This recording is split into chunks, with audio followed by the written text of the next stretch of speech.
respecto a la epidemiología, hay algunas estadísticas, las más amplias, que indican que habrían entre 100 a 200 millones, pero hay otros que indican que hay aproximadamente 50 millones alrededor del mundo que tienen epilepsia. Y en el último párrafo es para visualizar cómo en los países en vías de desarrollo, especialmente el área andina, esta enfermedad aumenta a una prevalencia de 15 por 1000, cuando en países desarrollados varía del 5 al 8 por 1000.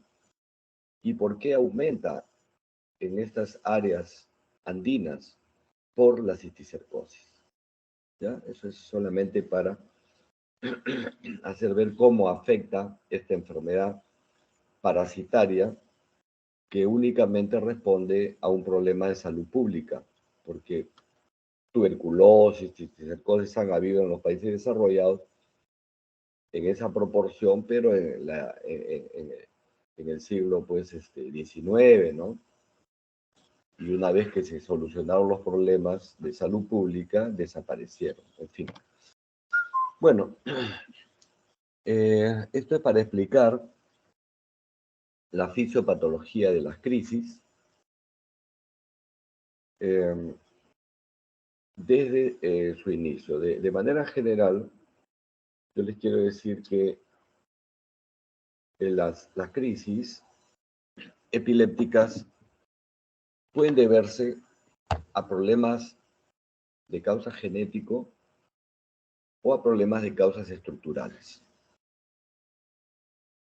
En ambos casos, las crisis epilépticas y la epilepsia se debe a un desequilibrio entre la excitación y la inhibición.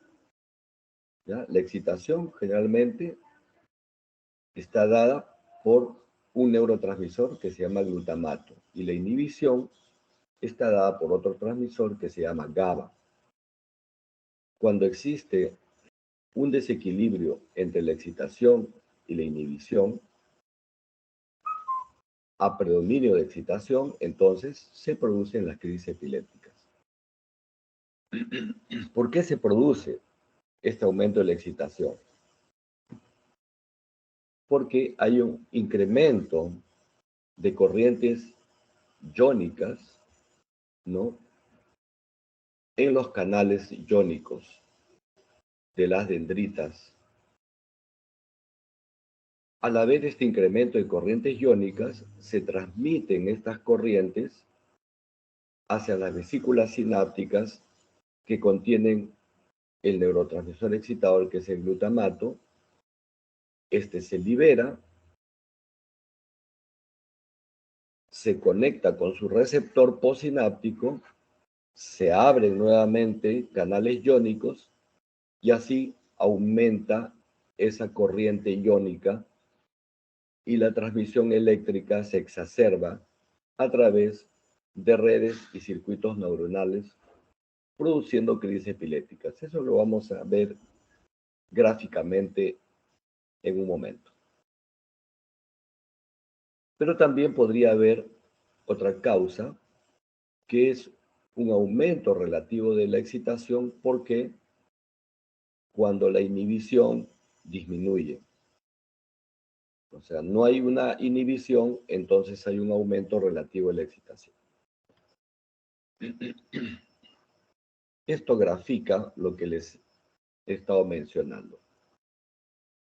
Esos son los canales iónicos que están en la membrana neuronal y que regulan el intercambio de iones de sodio y potasio.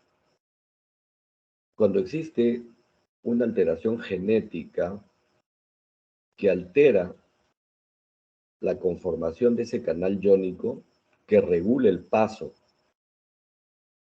de los iones, entonces hay un paso exacerbado de corrientes de iones, o sea, pasan demasiados iones y en cada paso, como están viendo, se libera energía. Entonces, en la membrana neuronal aumenta el potencial eléctrico. Eso hace, ¿qué cosa? Como en el gráfico de la derecha. Ven que el tercer y cuarto canal iónico están cerrados, pero debajo de ellos dice que esos canales iónicos son regulados por voltaje. Es decir, cuando aumenta el voltaje se abren. Entonces, al haber un aumento de corrientes iónicas, se abren esos canales y es peor la cosa, porque hay más canales por los cuales van transcurriendo, ¿no? Estos iones van a atravesar esos canales y el potencial eléctrico de la membrana va a aumentar. Y lo que va a pasar es que estas corrientes, como se ve en esa neurona que está en la parte superior, van a ir de izquierda a derecha y van a terminar en esas terminales dendríticas que contienen glutamato, que es el neurotransmisor excitador, que se va a liberar. Se libera glutamato y esto aumenta o continúa la corriente iónica. Esto es una imagen de un canal iónico que está compuesto por subunidades. Lo único que hace falta es que, desde el punto de vista genético, falle alguna de esas subunidades, que se altere su composición proteica y por lo tanto no funciona, y eso hace que aumenten las corrientes iónicas que pasan a través de esos canales. Igualmente, ya cuando se ha liberado el neurotransmisor excitador, ¿no? Se va a conectar con estos receptores que ven a su derecha. Esos receptores se abren y permiten el paso de iones de sodio, de calcio, en fin, que van a aumentar la transmisión eléctrica. Hay múltiples fallas genéticas en los receptores que van a hacer también que aumente el paso de estos iones a través de esos receptores y que por esa razón aumente el potencial y las corrientes iónicas. Eso entonces son las causas genéticas de epilepsia, pero también hay causas estructurales, como estamos viendo en estas imágenes señaladas por la flecha roja, donde hay una lesión en una zona muy importante que se llama el hipocampo. Esa zona señalada es el hipocampo, que forma parte de la cara interna del lóbulo temporal. ¿Por qué se produce desbalance cuando hay lesión en el hipocampo? Porque el hipocampo es una zona muy sensible que tiene una estructura muy particular, distinta a la corteza de otras zonas del cerebro, y que además tiene mucho contenido de glutamato y por otra parte tiene formas de regeneración anormales. Y al regenerarse va a crear circuitos únicamente excitatorios. Y por lo tanto se van a generar más crisis epilépticas. Otras causas son algunas lesionales, ¿no? Por lesiones en otras zonas, pero que también son bastantes generadoras de crisis epilépticas. En la imagen de la izquierda se está viendo un tumor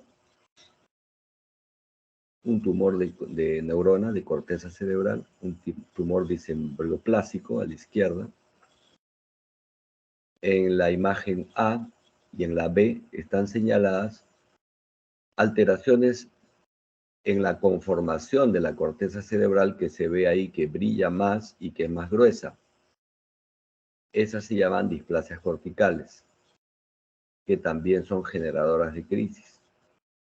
Y a la derecha se ven imágenes propias de encefalopatías hipóxico-isquémicas, ¿no? Que también son bastante generadoras de epilepsia. Muy bien, entonces este es un resumen de lo que ocurre, de los fenómenos que ocurren y que van a terminar en crisis epiléptica. A la izquierda, alteración de los canales, aumento de corrientes iónicas en la superficie.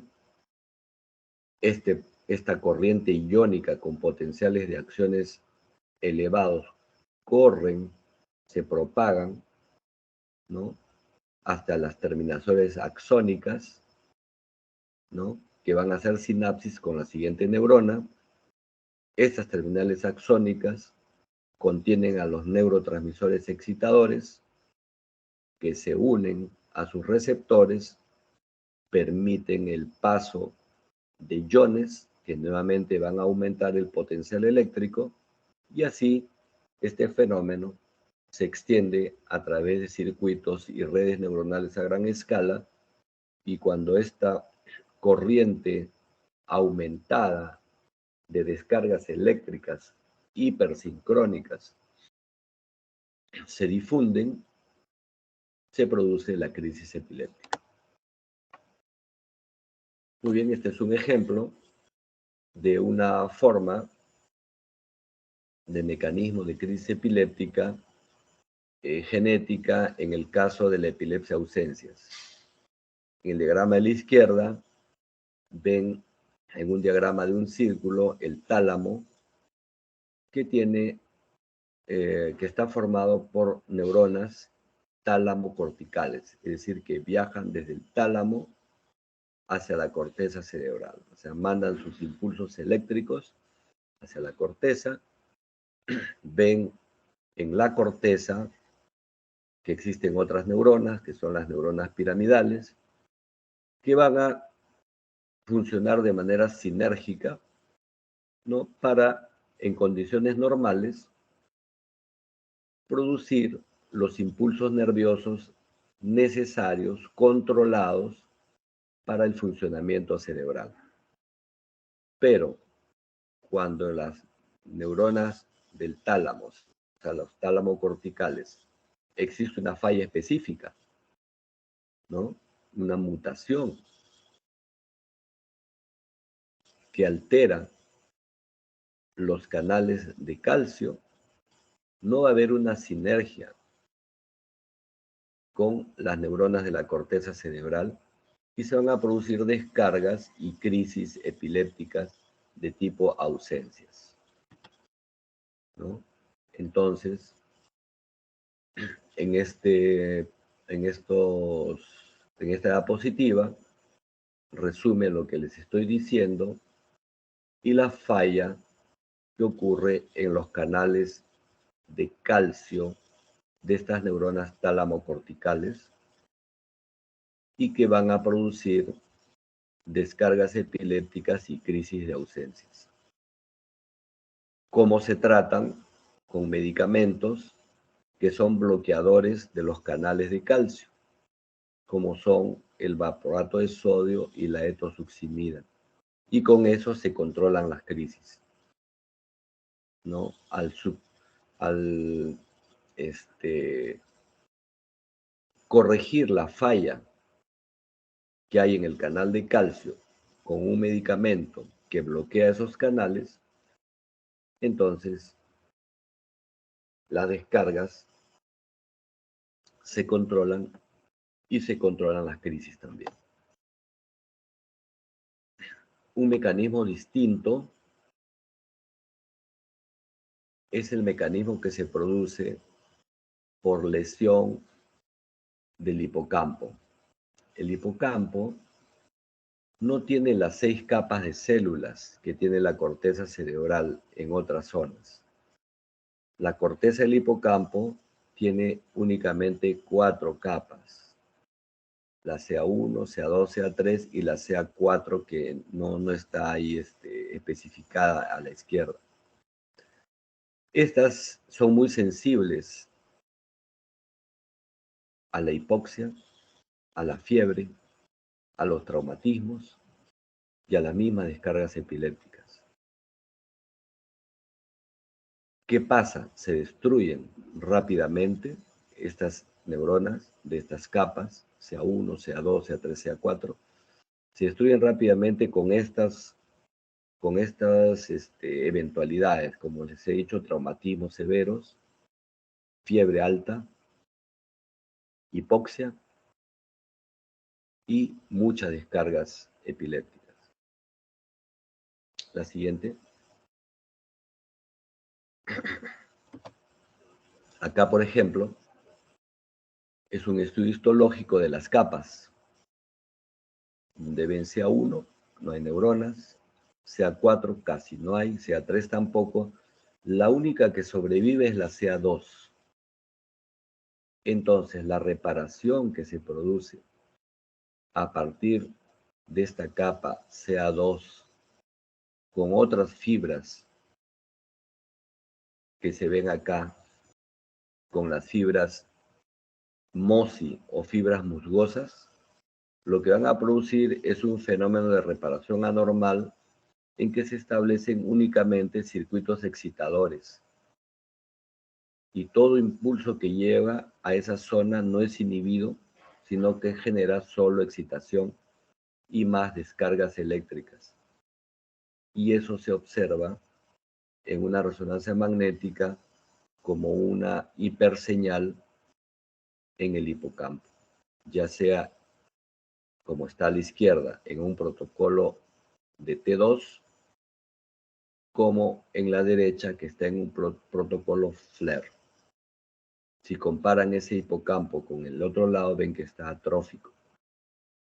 Y esa atrofia es generadora de muchas crisis, de epilepsias resistentes y que en una proporción importante de casos solo puede ser controlada con cirugía de la epilepsia.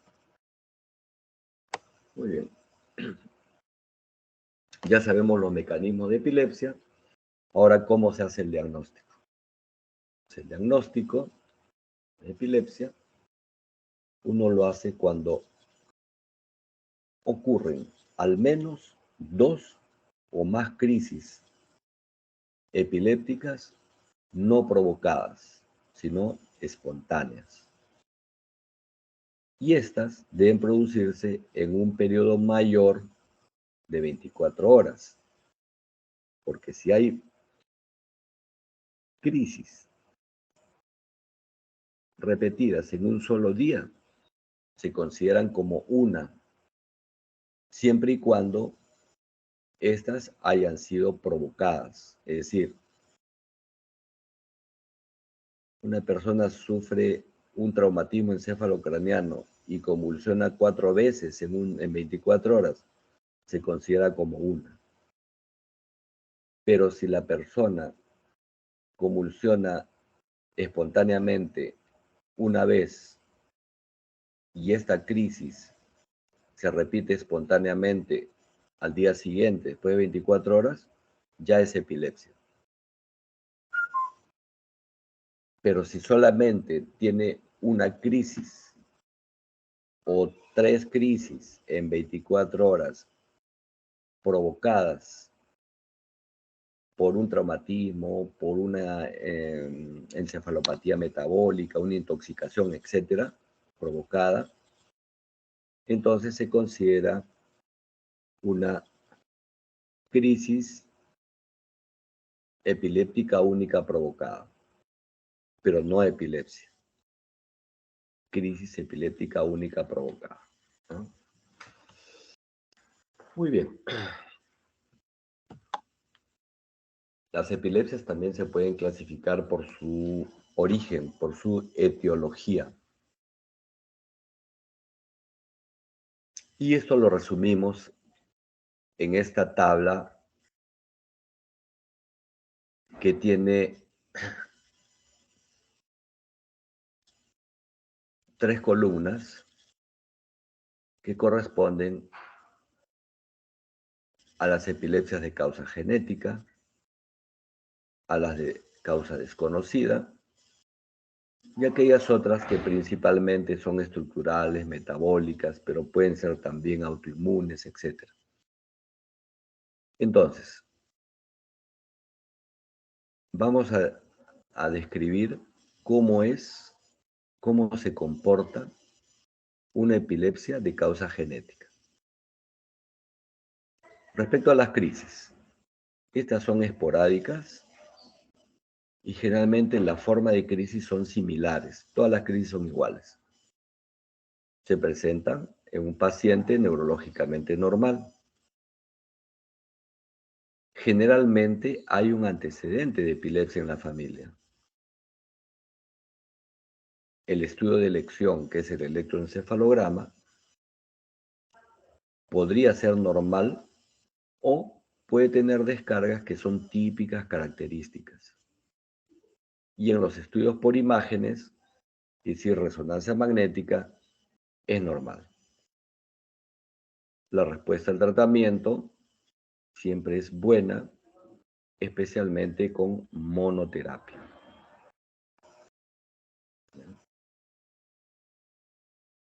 Todo lo contrario ocurre en las epilepsias estructurales o metabólicas que están en la última columna de la derecha, donde las crisis son frecuentes, son polimorfas, es decir, son de diferente tipo. El estado neurológico del paciente es un paciente que tiene un problema neurológico, ya sea motor, cognitivo, etc. No hay antecedente de epilepsia en la familia. El electroencefalograma siempre es anormal, con descargas frecuentes. Y en las imágenes siempre encontramos lesión, siempre es anormal. Y la respuesta al tratamiento es pobre y generalmente requiere politerapia, es decir, más de una droga.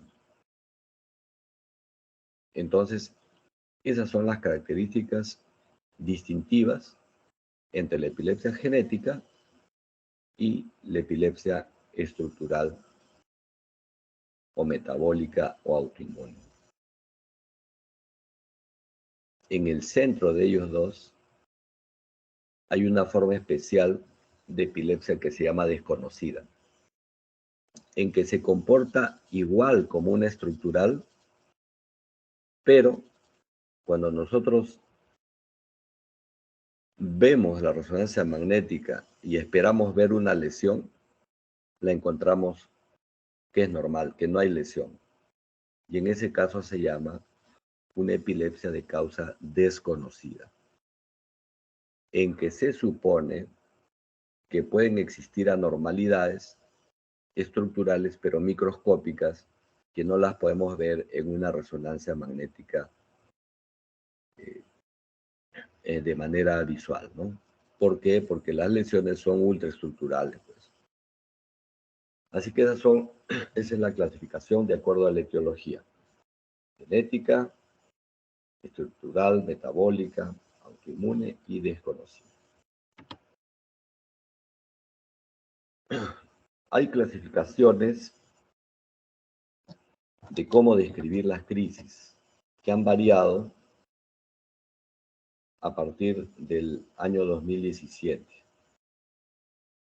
La ILAE la ILAE es la Liga Internacional contra la Epilepsia, que es la institución rectora en epilepsia, y presenta una nueva propuesta de clasificación.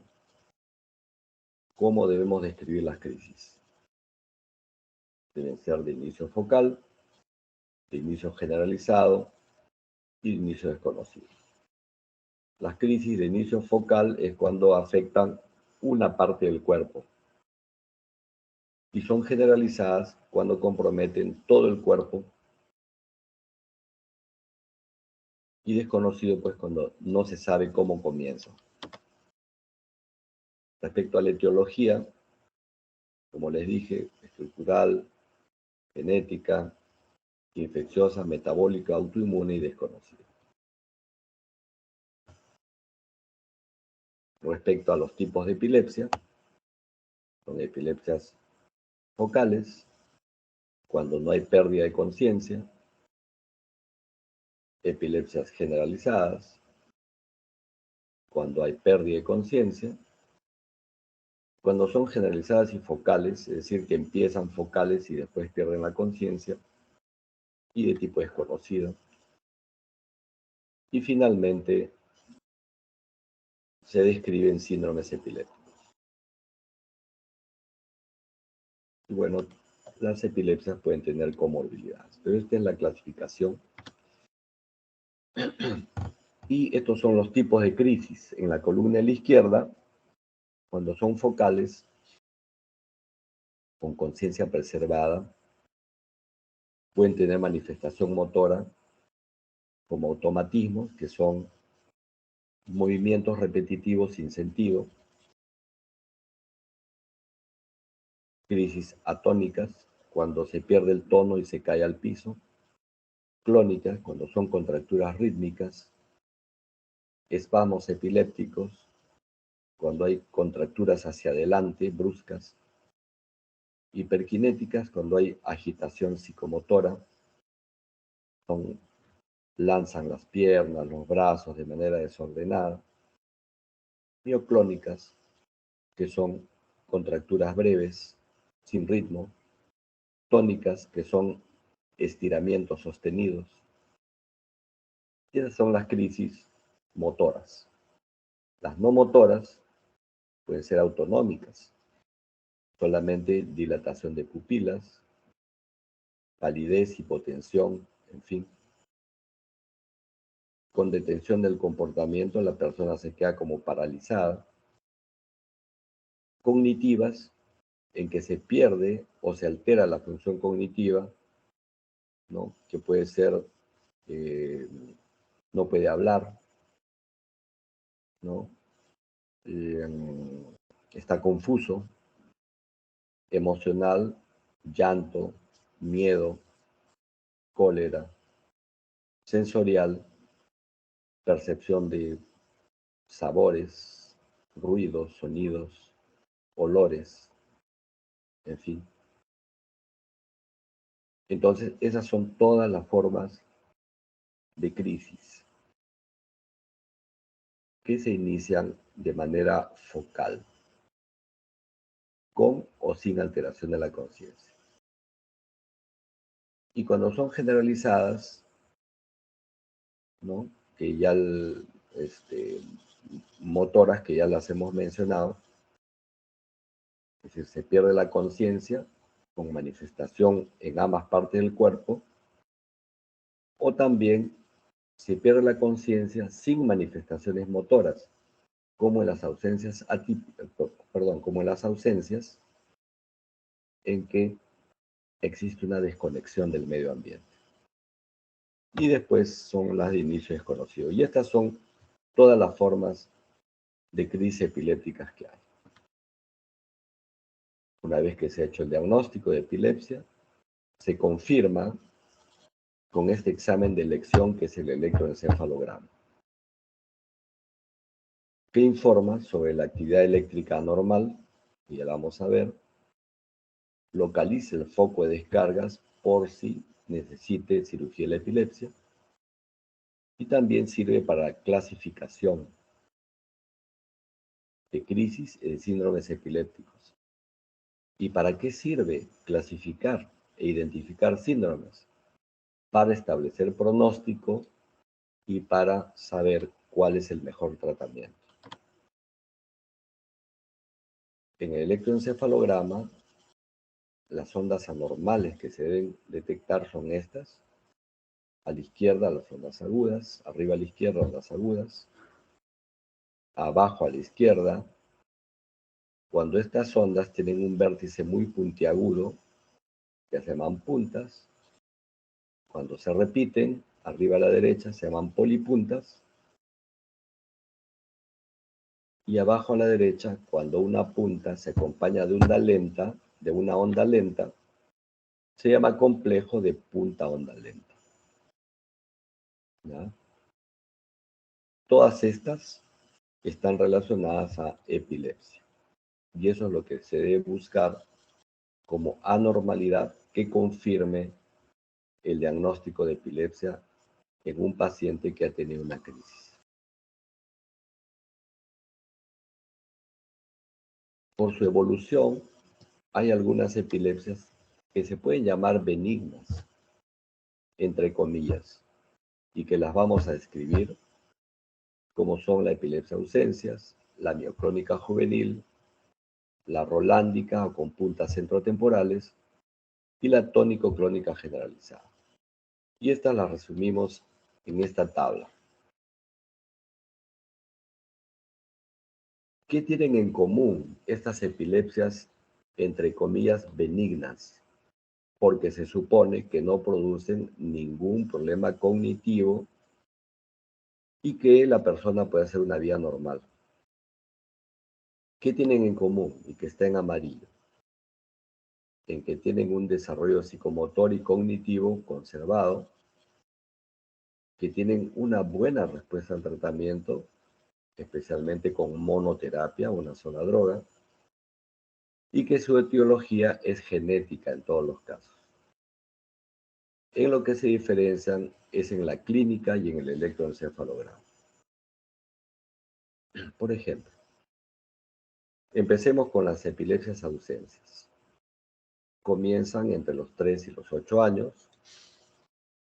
Se caracterizan por una desconexión del medio ambiente que se llaman ausencias, que tienen una duración máxima de 30 segundos.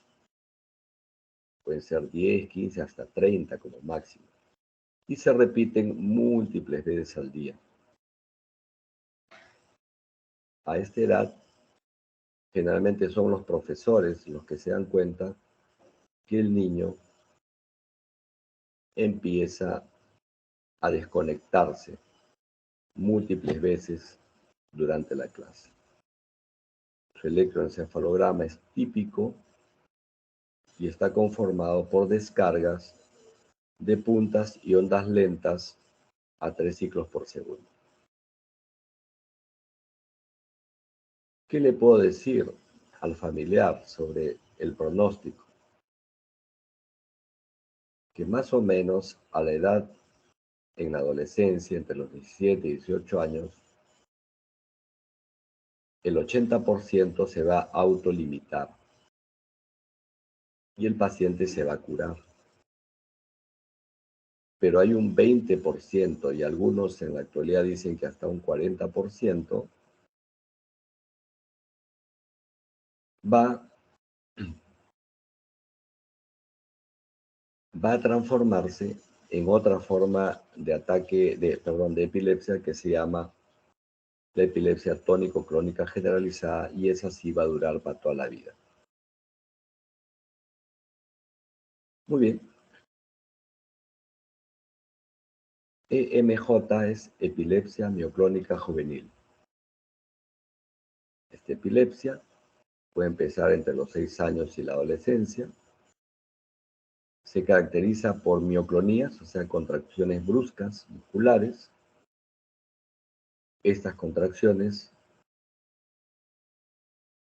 característicamente se presentan en la mañana al despertar o en la noche al dormir.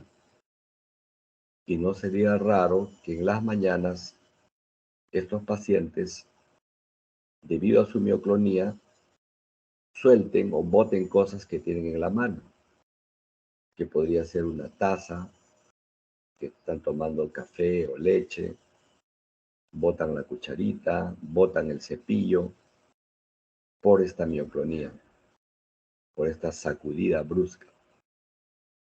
En la noche, al dormir, presentan sacudidas mientras están empezando a conciliar el sueño, muy frecuentes. También pueden tener ausencias y también pueden tener crisis tónico-clónica generalizadas. Su electroencefalograma está caracterizado por tener polipuntas. ¿Cuál es el pronóstico?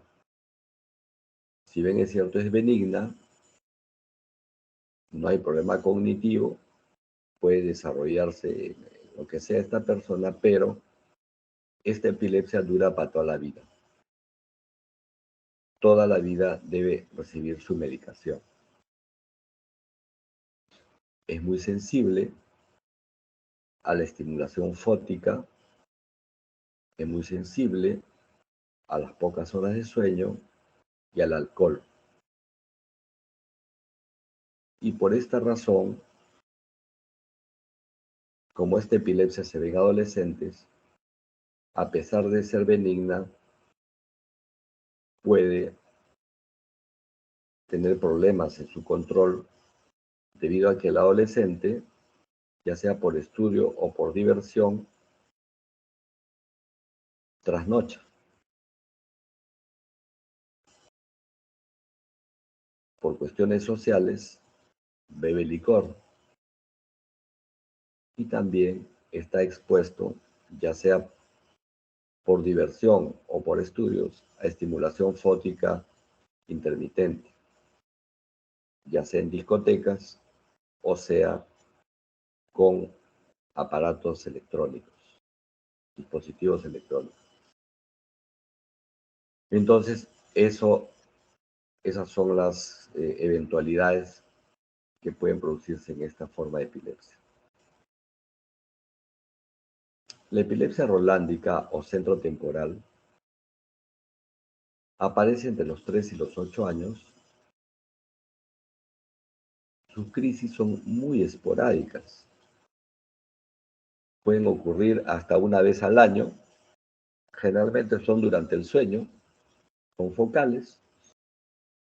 Generalmente comprometen una hemicara, la lengua, y tienen manifestaciones sensoriales como un sabor metálico en la boca.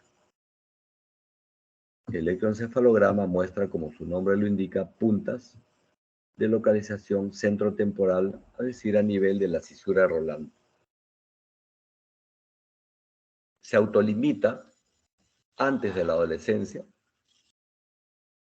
y la persona hace una vida ya sin crisis epilépticas.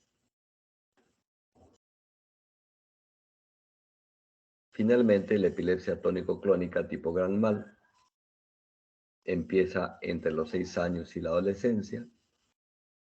Las crisis son tónicas y clónicas generalizadas, es decir, estiramiento, cianosis, cialorrea, relajación de esfínteres y después las sacudidas clónicas. El electroencefalograma es de punta y onda lenta y esta epilepsia sí dura para toda la vida. Pero al ser genética se controla bastante bien con la medicación. Muy bien, estas son las benignas y por el contrario, hay algunas formas de síndromes epilépticos llamados malignos de la primera infancia, por lo que tienen un mal pronóstico. Entre ellos está el síndrome de West, el de Lennox-Gastaut, el de la epilepsia con crisis mioclono-astáticas, o que ahora se llaman mioclónico-atónicas, y las epilepsias con ausencias mioclónicas. Pero vamos a hablar solamente de estas dos que son las principales. ¿Qué tienen en común estos dos síndromes? El síndrome de West y el síndrome de Lennox-Gastaut. Que en cuanto comienzan a tener las crisis, se produce una detención y hasta una regresión del desarrollo con pérdida de las habilidades adquiridas hasta ese momento. En ambos, la respuesta al tratamiento es pobre o ninguna, con algunas excepciones que les voy a mencionar. Y la etiología en el síndrome de West es estructural o genético, y en el de Lennox-Gastaut básicamente es estructural, básicamente. Solamente han habido algunos reportes de algunos genes involucrados, pero básicamente es estructural, y me refiero a estructural cuando hay una lesión. ¿Cómo es el síndrome de West? Empieza entre los 3 meses y 1 año de edad, con crisis de espasmos en flexión. Son contracturas que se presentan en salvas, o sea, en grupos, con un periodo de descanso para que vuelvan nuevamente estos espasmos. El electroencefalograma es característico, llamado ipsarritmia por ser un trazado caótico. Y la evolución o el pronóstico es muy malo, excepto en un 10% aproximadamente de pacientes que tienen espasmos en flexión de causa genética, no de causa estructural, y que son tratados precozmente dentro de la primera semana o 2 primeras semanas de inicio de crisis, con tratamiento con corticoides en alta dosis, es posible que hasta se llegue a revertir este cuadro, pero esto ocurre apenas en un 10% de casos. Respecto al síndrome de Lennox-Gastaut, empieza entre los 2 a los 8 años. Hay que decir que un 20% de pacientes con síndrome de West, cuando llegan a esa edad de 2 a 8 años, pueden convertirse en Lennox-Gastaut. Pero el 80% se inicia como Lennox-Gastaut. ¿Cómo son las crisis? Es una combinación de crisis atónicas, especialmente de caída de la cabeza, de ausencias atípicas, o sea, desconexiones del ambiente, y la que no debe faltar son las crisis tónicas del sueño. Está durmiendo y bruscamente se despierta con una crisis tónica. El electroencefalograma va a mostrar descargas de punta lenta seguida de una onda lenta a menos de 2.5 ciclos por segundo. En este caso de Lennox-Gastaut se ha aprobado el uso de cannabis medicinal, o sea, el CBD, como, como tratamiento de crisis. Y efectivamente, el CBD va a producir importante control de crisis, pero no puede mejorar ya la detención del desarrollo psicomotor y cognitivo. ¿Ya? Entonces, esa es la excepción que se ha observado en el tratamiento de Lennox. Este es a la izquierda las imágenes de ipsarritmia, el trazado caótico, descargas de puntas, ondas lentas, alto voltaje, y a la derecha lo mismo, pero durante el sueño, que varía un poco su aspecto. En el Lennox-Gastaut, estos son, este es su tipo de descarga de una punta seguida de una onda lenta a menos de 2.5 ciclos por segundo. Muy bien. Dentro de las epilepsias también tenemos las epilepsias estructurales que se deben a lesiones visibles.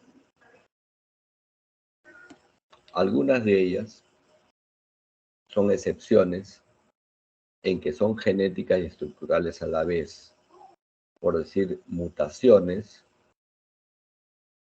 como en este caso en el gen GPR56, van a producir una alteración de la conformación de la corteza cerebral que se llama microgiria, polimicrogiria, lo que le da la característica estructural, pero a su vez tiene causa genética. Lo mismo va a ocurrir con la esclerosis tuberosa. Dentro de las puramente estructurales son aquellas causas adquiridas, ya sea por encefalopatía hipoxico-isquémica, por traumatismos severos, por infecciones como meningitis, meningoencefalitis, accidentes cerebrovasculares, infartos, hemorragias, etc.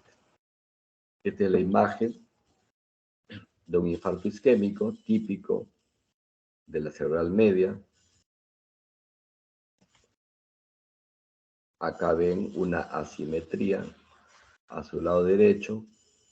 Ven cómo existe un aumento en la profundidad de los surcos, y eso es una atrofia. Al año siguiente, ese mismo paciente tiene más atrofia e incluso se ha atrofiado el otro lado. Les pongo esto, que es el síndrome de Rasmussen. El síndrome de Rasmussen es una encefalopatía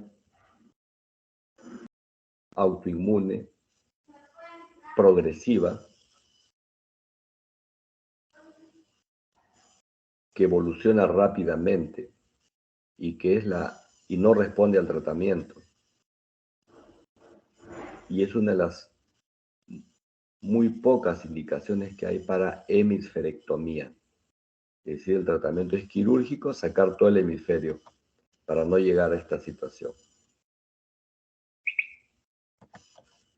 Esta es una imagen de otra epilepsia estructural ya conocida, neurocisticercosis. Ahí ven pues los parásitos en diferentes estadios de evolución.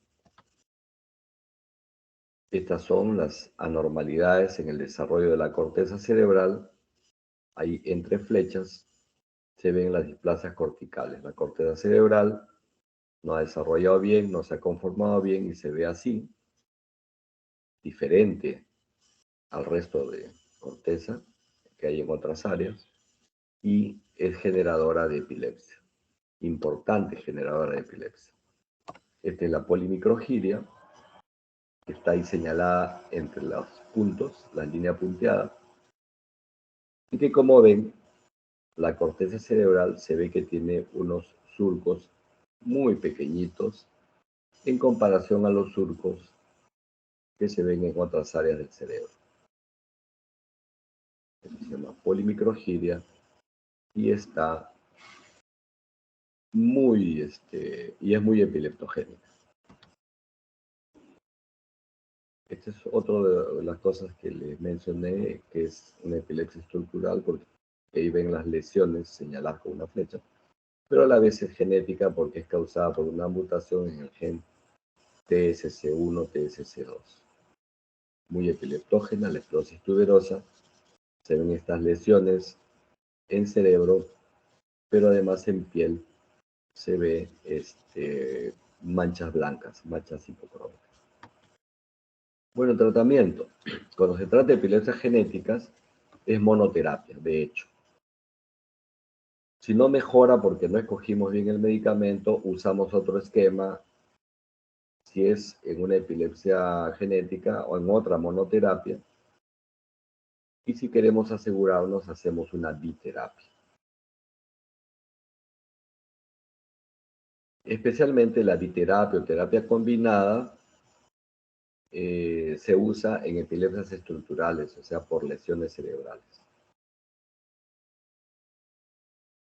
Siempre los tratamientos deben ser controlados con electroencefalograma.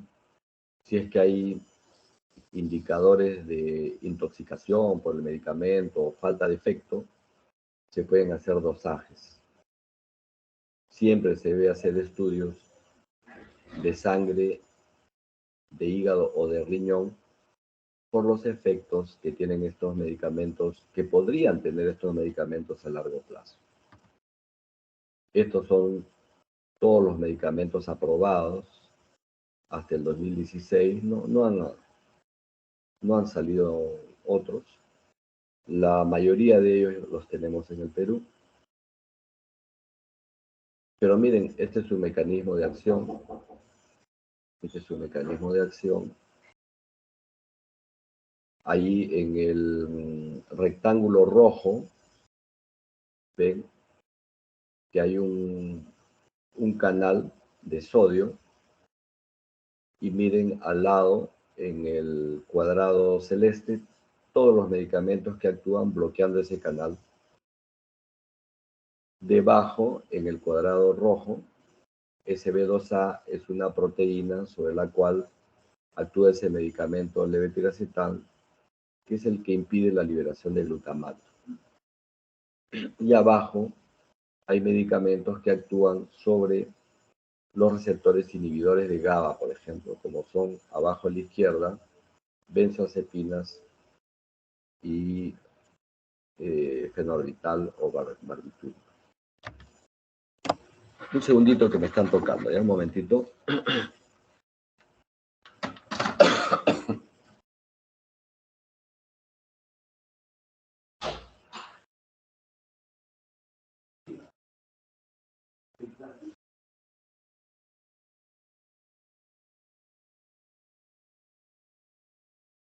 ¿Qué clase?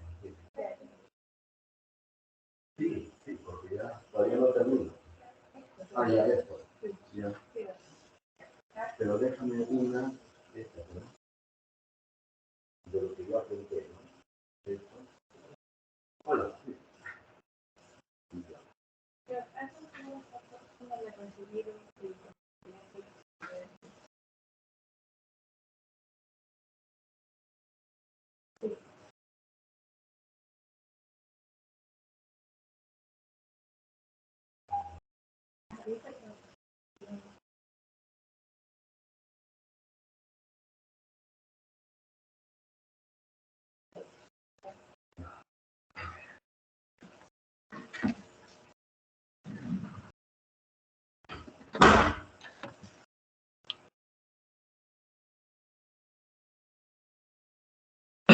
Ya. Entonces, los antiepilépticos de primera línea, o sea, los más antiguos, son estos: fenorbital, fenitoína, carbamazepina y ácido valproico. ¿Qué características tienen?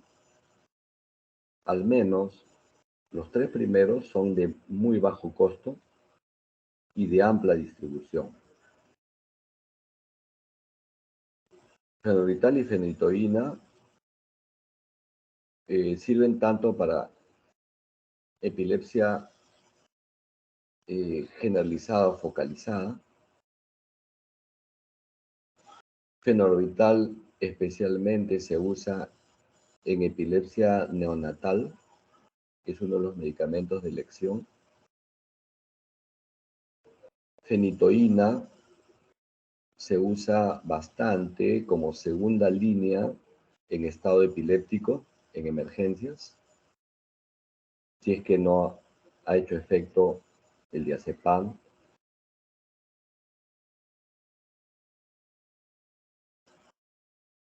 Por vía oral, fenorbital y fenitoína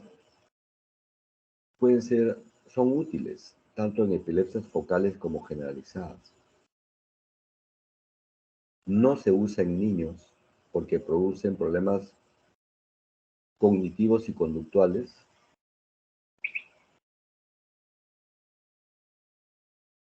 Y en adultos, especialmente, bueno, en todos, ¿no? Adultos, produce efectos adversos, como por ejemplo hiperplasia gingival con sangrado, acné e hirsutismo, cosa que no, digamos, es deseable, sobre todo, bueno, ni en hombres ni en mujeres, pero especialmente en mujeres epilépticas, ¿no? Por los efectos estéticos. Pero son buenos medicamentos y muy baratos y de amplia distribución. Carbamazepina es la primera elección para crisis focales. Es muy barato, tiene como efecto adverso producir gastritis y sueño.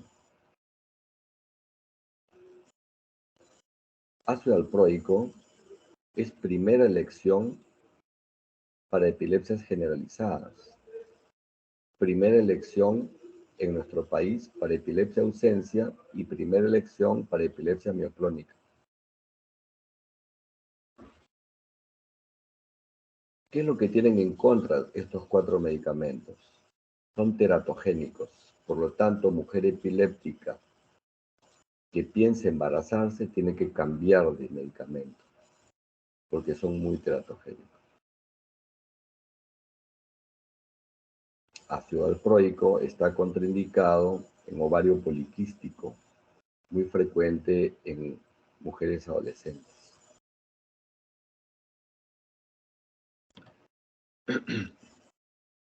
Las benzodiazepinas tienen su rol en epilepsia. Clonazepam no se usa porque produce mucha secreción bronquial y puede producir complicaciones en los niños con epilepsia. Lorazepam es primera elección para tratamiento de estado epiléptico en Estados Unidos, en el Perú no hay. Clobazam es primera elección para las crisis atónicas. Diazepam es el más usado en emergencias para estado epiléptico como primera línea, al lado de midazolam, siendo midazolam de más rápida acción, pero se usan solo para emergencias, en tratamiento de estado epiléptico. Dentro de los nuevos antiepilépticos está la oxcarbazepina, que es un primo hermano de la carbazepina, pero que no tiene sus efectos adversos de gastritis, sueño ni teratogenicidad. La motrigina es primera elección para crisis focales en el adulto mayor y es una excelente combinación para hacer biterapia con ácido valproico. La motrigina, además, es la segunda elección para epilepsia mioclónica. Gabapentina es un antiepiléptico, pero que en el Perú se usa para el dolor neuropático, pero en caso de usarse como antiepiléptico, es como una tercera elección para epilepsias focales. Topiramato y levetiracetam son primera elección para las epilepsias fármaco-resistentes. Topiramato por sus múltiples mecanismos de acción y levetiracetam por actuar en un sitio muy particular donde no actúan los demás antiepilépticos. Brivaracetam es un primo de levetiracetam, pero que incluso es mejor porque actúa más rápido con menos efectos adversos. La cosamida es primera elección para las epilepsias focales que son resistentes.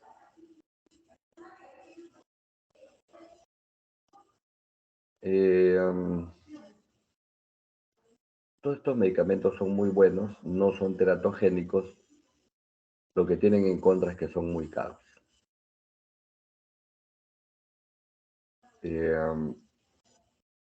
De estos, cuando la mujer epiléptica está embarazada,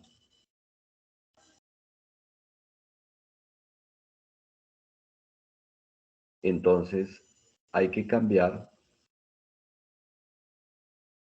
a levetiracetam y segunda opción, la motrigina.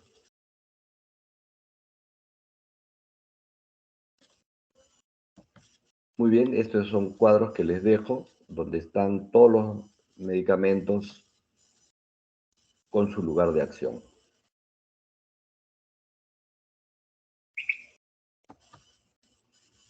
El concepto de epilepsia farmacoresistente es cuando después de 2 tratamientos, ya sea en monoterapia o en terapia combinada o politerapia, no se han podido controlar las crisis.